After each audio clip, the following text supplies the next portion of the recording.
النهارده وانا بقلب في الفيس كده قلت اشوف الاخبار ايه، اخبار الكوره ايه واخبار الدنيا ايه كده، وانا بقلب لقيت خبر بيقول ايه: تفعيل بند الشراء من الاتحاد الليبي لمحمود كهربا. والله قلت كويس. كويس الراجل ده.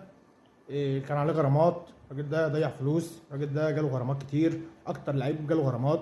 المهم ان اللعيب ده ان اتفعل بند الشراء ودلوقتي بقى تبع الاتحاد، ونزل خبر النهارده هو وشكر.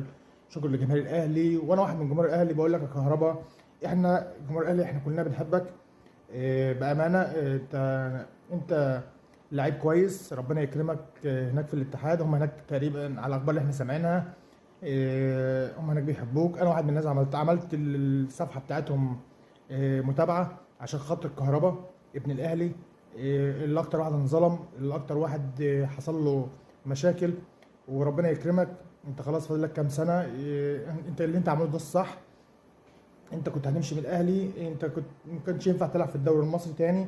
لا، انت تلعب تخلص نفسك هناك وتلعب هناك لغايه ما تعتزل، وبعدين ترجع لبيتك الاهلي تاني. الاهلي موجود، الاهلي جماهير الاهلي حابينك، جماهير الاهلي عمرهم ما ينسوك. دي رساله لمحمود كهربا. انا النهارده لما شفت الخبر ده قلت لازم اطلع اعمل الفيديو ده. ويا كهربا ربنا هو معاك ويوفقك. احلى فولت عالي في الدنيا. سلام.